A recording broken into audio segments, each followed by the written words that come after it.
नमस्कार। आज हमारे साथ मेरे YouTube के माध्यम से पिछले RS 2021 की यात्रा के दौरान और शायद 2023 में जो हमने एग्ज़ाम लिखा, मैंने तो नहीं लिखा था पर लेकिन भाई ने लिखा है।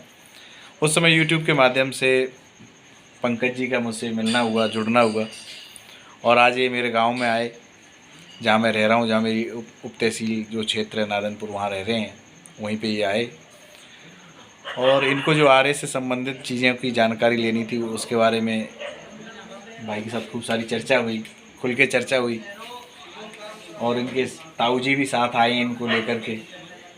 तो मैं पंकज भाई से ही जानना चाहूँगा कि भाई पंकज, क्या आपको फील हुआ, एक्चुअली क्या लगा कि वास्तव रूप से RS की तैयारी जो वहाँ बताई जाती है जयपुर में रह के, वही तैयारी है या तैयारी में कुछ और भी अलग है? नहीं, मेरे सारे कई डाउट थे, जैसे वो डाउट क्लियर हुए। जैसे मुझे काफ़ी कंफ्यूज था तैयारी को लेके, जैसे कई सोर्स को लेके ये पढ़ूं या नहीं पढ़ूं, वो सारे कई डाउट क्लियर हुए। और इसी यही है कि पहले भी मैं जुड़ा हुआ था 3-4 साल से आपसे, और अब मेरा आपसे मिलके कई डाउट क्लियर हुए। इस परीक्षा में मुझे लग रहा है कि आगे मैं और बेहतर कर पाऊँगा। नहीं, आपको ऐसा लगा नहीं कि रियलिटी में कोचिंग वाले बताते हैं बातें नहीं? हाँ, वो बताते नहीं। ये मैंने देखा है कि वो मतलब अपने सोर्स को लेके कि हम दे रहे हैं उसी को पढ़ो, उससे और काफ़ी पेपर में आता भी नहीं, मेंस में काफ़ी बाहर जाता है।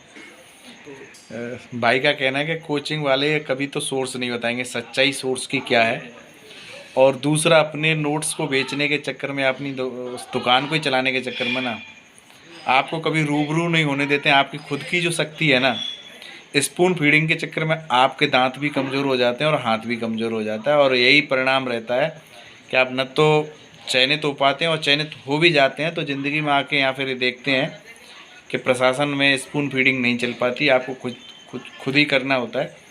तो मेरा सभी अभ्यर्थियों से यही निवेदन है कि स्पून फीडिंग से बाहर आएँ और सच्चाई से रूबरू हों। अपने नोट्स जहाँ तक हो सके खुद की तैयारी खुद के अथॉराइज सोर्सेज, ऑथेंटिक सोर्सेज के माध्यम से करें।